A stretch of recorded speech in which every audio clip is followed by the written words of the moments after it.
Okay, here we are. Somehow, of all the games I could have reviewed, I ended up here. You know how in the Let It Die review I hyped up how much I disliked it? This one's different. Fallout 76 on release wounded me in such a deep and emotional way. It could have been so much, but it came out just so undercooked. It was something beyond a disappointment. I didn't expect the greatest game since New Vegas, but I'm still really disappointed with what we got. Albeit, I did get this game a bit after release, so a lot of the big bug fixes did come out and I didn't experience the worst of it. But even after all that, I can't really say that I liked or loved this game. But now, a lot of time's passed. Maybe it's time for another chance. The big update Steel Reigns has dropped, and apparently with this and Steel Dawn, the Brotherhood's questline is completely finished. So I figured now would be a better time than ever to give this game the look over. Now, you guys know my opinion on the normal 76 because I've referenced it a few times before. How am I gonna sit here and complain about a free game when we have robbers out here that get to release a barely functional game for $60 and then add microtransactions and then lube themselves up, look at my favorite franchise, and then just fuck them in the in that review I did. Really? I never reviewed this game before?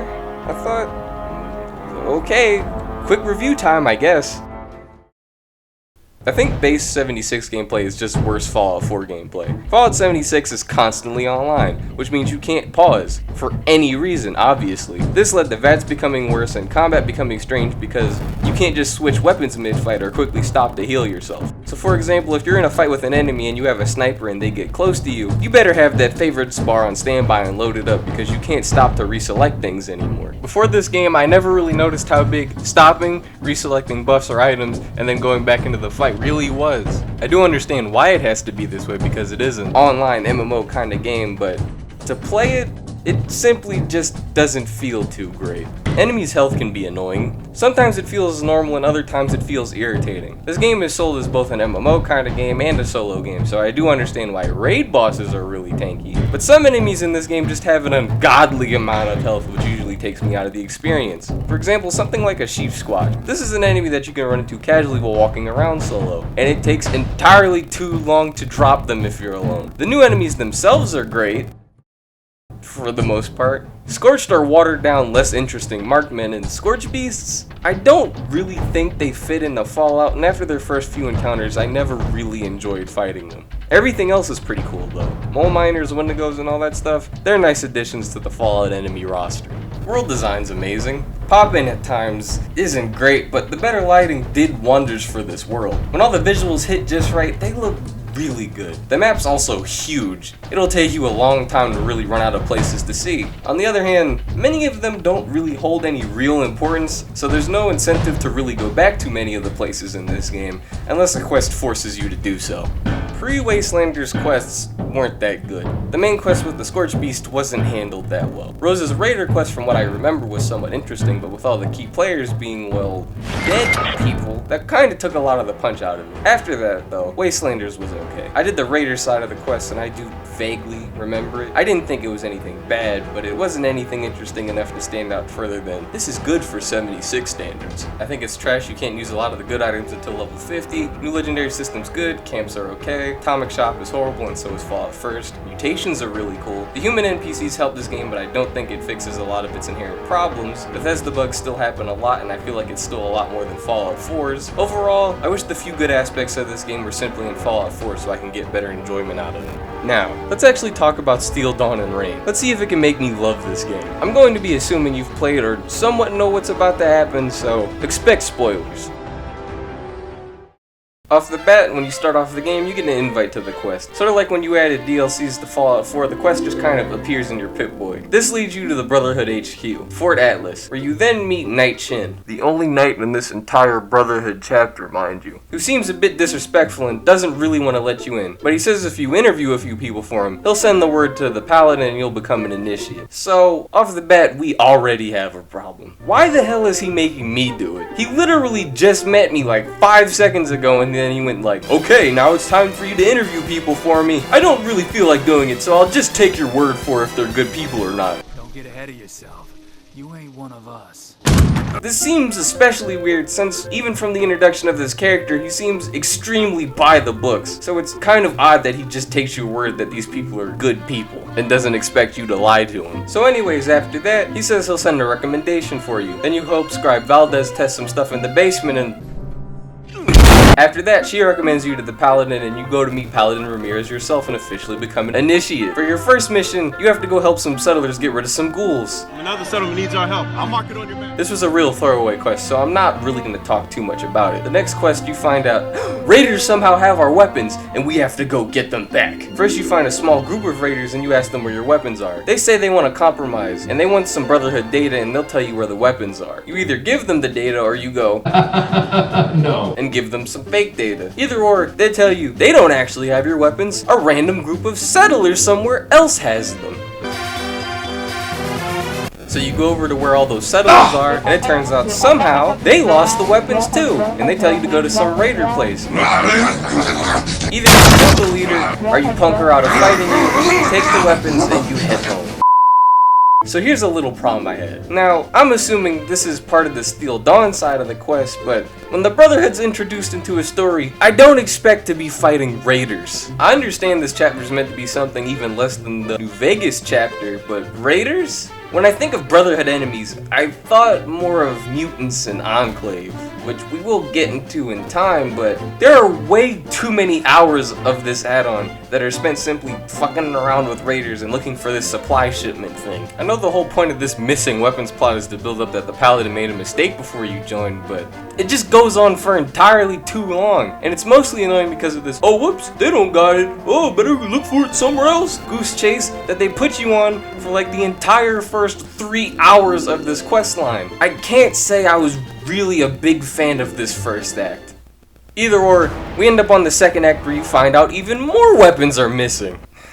Sweet Jesus Christ. You go to a settlement where you find these people and they say, yeah, we had your shit, but the boys took it out to the firing range all the way in the middle of bumfuck nowhere. I'm not gonna get into it, but these fuckers must have had their hiking shoes on because they make you walk the distance for this quest if you haven't already discovered this location. Then you get there and you find out some moron shot a missile launcher the wrong way and killed 4 people. I'm not entirely sure how you accidentally killed 4 people with a rocket launcher and somehow didn't kill or injure yourself, but that's beyond me. Oh, there you go, right there. You find the guy with the weapons and he says, nobody deserves these, and bars the door in front of him so you can't get in. They make you then swim around to the other side of the door unless you're a Chad like me and just walk under the water. And while you're doing that, sometimes you have to pop above ground to fight some mole miners, which for some reason have no interest in attacking him at all. He says he still doesn't want to give you the weapons even while you're in the room, so I, respectfully, told him to piss off and then took them regardless. Just as a little side note, I'll admit, I do love the amount of things your skills let you say in these conversations. That was handled really well by Bethesda and definitely shouldn't be overlooked. But regardless, he makes it back to the settlers that sent you, and they say, thanks, but we're keeping the weapons. The conversation basically goes, okay, but you don't know how to use them. They're dangerous. Okay, but you don't know how to use them. Discipline. Didn't I say that? Didn't I walk in with that? Oh, hi, Streaky. And then they let you take them. I know it's a skill check, but I find it funny you basically say the same thing twice. While this is happening, the Knight and the Paladin are butting heads over how they want things to be ran in the sidelines. This is probably the most interesting part of this entire Brotherhood quest line. While you're in the Brotherhood HQ from finishing your last quest, you're told that the scribe found a way they can gain recommunication with the chapter's elder. Elder Max... No. It's a different guy. Trust me, I looked it up too. They just conveniently have the same name. Anyways, you're told you can reconnect with him, and to that end, they lead you to some building with a special satellite to communicate with him. This quest leads you to an Enclave compound. Oh yeah! Time for the Enclave to fight the Brotherhood. You meet a robot inside that seems to have it out for you, but you still go ahead further in the building and you see you have to fight Scorched? Seriously? You could have let us fight normal Enclave Station here, but Scorched? This is the first and only time the Enclave gets directly put into this story, and it's to fight fucking Scorched. This was a very dumb play. We haven't got to see any armored up Enclave soldiers, and it would have been the perfect chance for you to actually fight some. Well, we get scorched Enclave doctors and officers instead. To Bethesda's credit, they do have one really cool enemy at the end of this section, a scorched Enclave chief in power armor. It was nice to see Enclave's XO1 armor rocked on someone other than players in this game, but why is it only a single enemy? I get I shouldn't even be impressed, because it's just pre-existing assets slapped on an AI, but this makes me upset, as if they wanted to go above and beyond, they could have had scorched XO3 armored soldiers in these rooms instead of normal scorched officers and doctors. And if they were feeling lazy, they could have at least reused more XO1s, or just reused the Spitfire armor they had in Nuclear Winter. And I can already hear the argument, well, XO3's not even in the game, what the hell? That'd be a waste of dev time!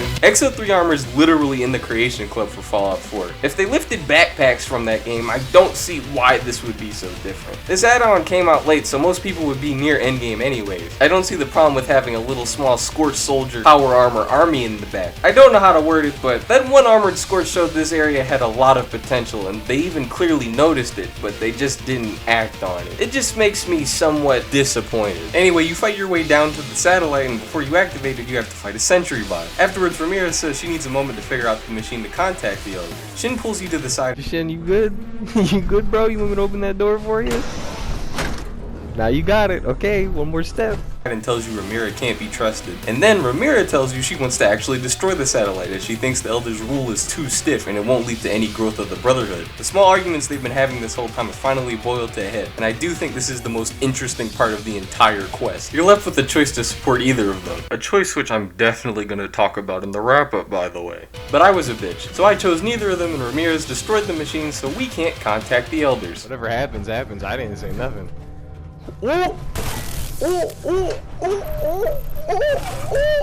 Shin and her argue for a bit, and now you think, okay, now we're winding down for the conclusion. No! Now you head back and super mutants are attacking the Brotherhood base. You quickly deal with them and you figure out the mutants attacked multiple places and not just this one. Now you begin Act 3. You and Shin go to find the source of the mutants, and Shin recommends you take Man I Knew Was Gonna Die the Second I Saw Him and a quirky girl with you. While this mission's nothing really that special, this part annoys. So you have to figure out how to get further in this cave. So you find a big hole, a small hole, and some dynamite. I'm thinking sensibly like, well, the small hole must be if you can't find the dynamite, as this big hole is the obvious better option. So I go to Shin and tell him the two ways I found. And this moron sends the two unarmored soldiers with pipe revolvers ahead of us, and not even 2 steps into the big hole that we blew up with the dynamite anyway, we get a distress signal. And before we knew it, Man I Knew Was Gonna Die, well, died! This literally felt like a super forced choice. Like the writers went, oh, just erase him. And we have this emotional moment where Shin feels regret even though this situation was entirely avoidable if we just went through the big fucking hole in the first place. He said there were no threats right after you fight Mirelurks and floaters, with the latter traveling with super mutants, a point they literally let you say, but he ignores it. Anyways, we find out the super mutants were further down in the mine, and Shin bished a grenade for Quirky Girl because when she ran in, she set off a trap. The only trap in this entire cave, made by the super mutants. The dumb Fallout 76 super mutants. It's honestly just a little too convenient if you ask me. So I suppose I should talk about these new super mutants that you're seeing on screen. Bethesda, you're pushing it. You're pushing it real hard right now.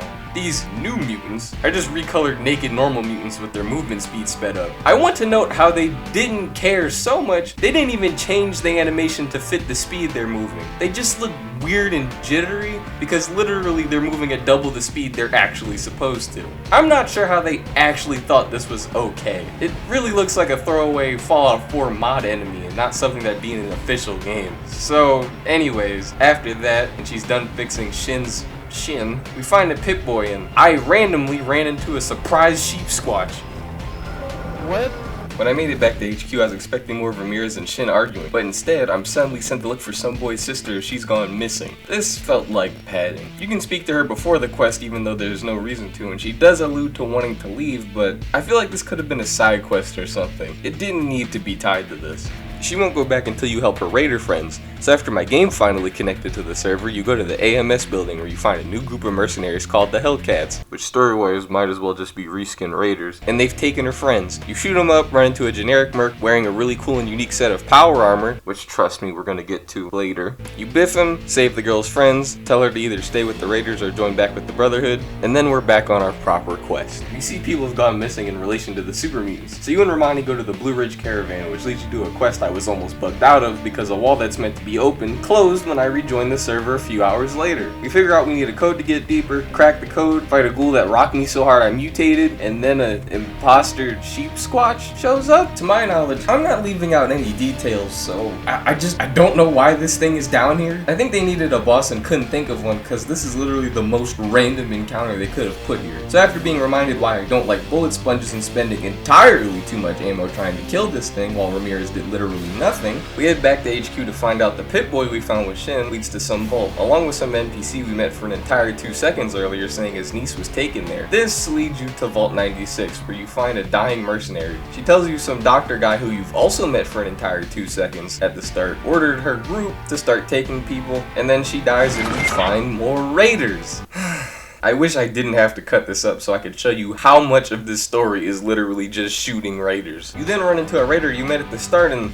okay. You notice how we're getting this little, oh, it's you again, wahoo, small world, huh? The problem with this approach is we've only met these characters for like literal seconds. I can't really say I care about any of them, let alone this raider is apparently the leader of the ones you've been fighting in this building this entire time. Anyways, you help the raiders and they leave, and then the doctor starts taunting you over the intercom. He says the most generic evil doctor dialogue ever. You then find the guy's niece, save her, and she says they've been running experiments on people and turning them into mutants. Then you finally go up to the overseer's office and catch the scientist dude. This leads into the final mission where you take him to West Tech so we can stop his evil scientist friends from infecting the whole world with FEV. You blow up some mutants and then find his pals, 2 of which sound somewhat crazy, and then there's one good one. They say they're working on a better version of FEV to help people even though they've never tested it on anyone. They say they won't stop the FEV spraying machine until you slide the doctor over, but he pulls a Giorno moment and says, I've taken away their access, I'm the only one who can truly open the machine, and goes on to he's the only one that can actually stop it. You slide him over and he goes psych, and then he turns into the final boss, which is a behemoth. I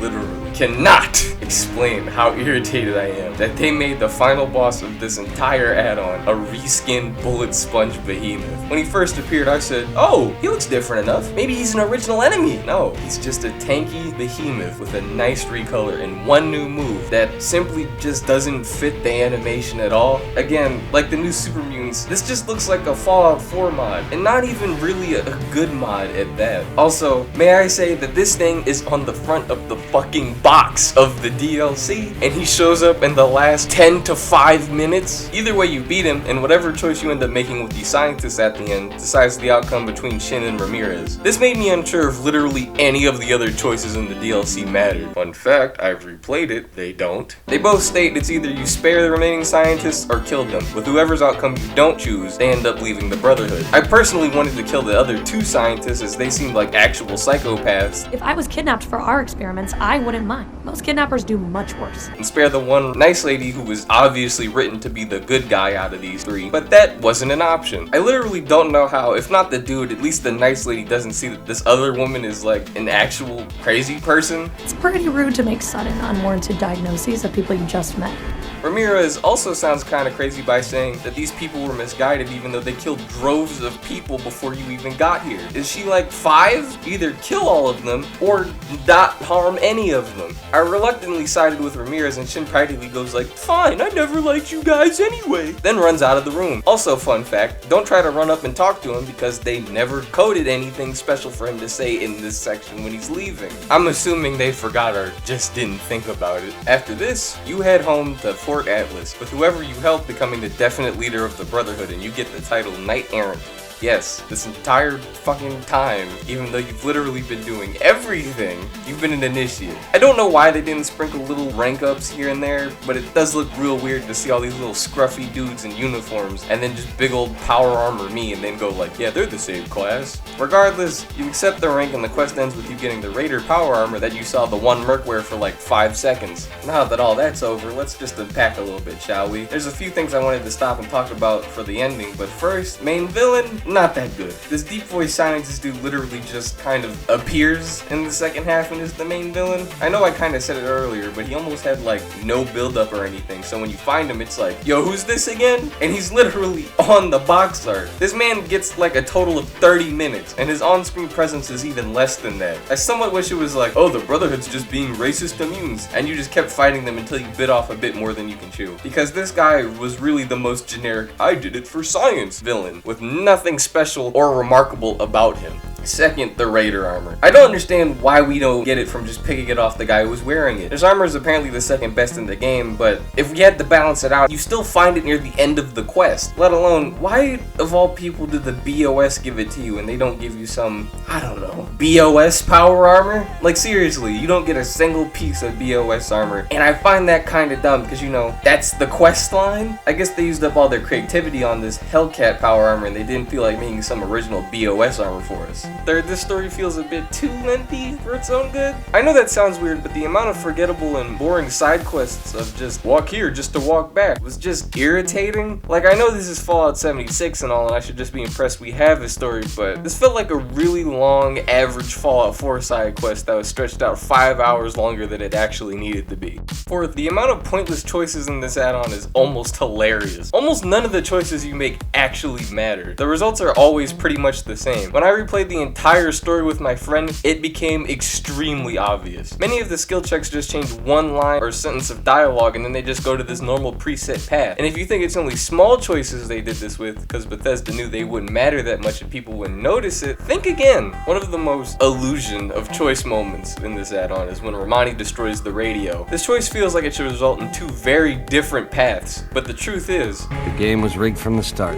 Your choice does not matter at all in this section. Regardless of what you say, Romani always destroys the radio contact. If you say she shouldn't do this, she goes, yeah, okay, and then breaks it anyway. The problem with this is it destroys the illusion of tension on repeat playthroughs. The thing about RPGs is player choice is meant to be a big part of the game. So when you make it so one of the most impactful moments in the entire story is basically just a cutscene you press X through, it's kind of irritating. And since choices are so pointless, none of the choices you make early on in this DLC affect the conflict between Shin and Ramirez at all. I don't understand why you gave me a story between two characters and their argument for how they want leadership for only one player choice to actually affect how things go. And it only really affects a single cutscene before the add-on ends. I know 76 has a small budget and all that, but I don't know. For a Fallout game, the series that's known for having important choices with lasting impacts, it kinda rubbed me the wrong way. I mean, this can be redeemed if they make it affect the next add-on, but for now, Fifth, the whole Shin and Ramirez conflict ending just blueballed me so hard. First, it came down to only the final choice. Then, the most impactful conversation for this entire chapter of the Appalachia Brotherhood is just held in front of me and these three morons that have nothing to do with anything. I thought the situation was going to end a bit more direct with Shin calling out Ramirez in the base in front of everybody so you can see how everyone reacts. Instead of just, hey guys, I'm back and our leader, our only knight, is just gone now. Deal with it. Now, what would I rate it? Well, I don't want to say, well, for Fallout 76 it was pretty decent, because that sounds like a cop-out. So from 1 to 10 I'd say about a 6. Like I said, the parts where Ramirez and Shin argue about leadership and how it should be run were definitely interesting, but I wish it was more of that instead of, let's spend 4 out of 10 hours helping settlers find stuff, with the most interesting characters barely speaking in that time. I don't think this story was horrible or anything, but I'm not gonna pull an Oxhorn and go, well, it was just a marvelous piece of work. Bethesda really know their story craftsmanship.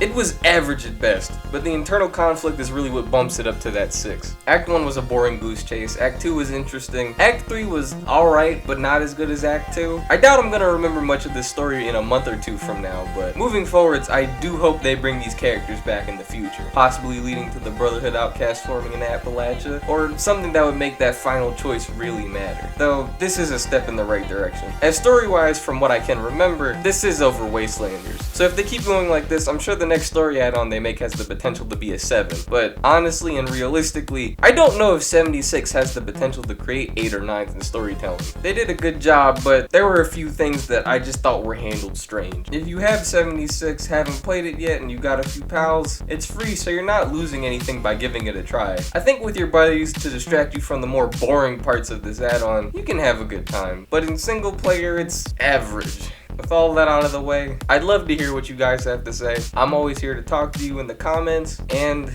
I've been M, and I am out.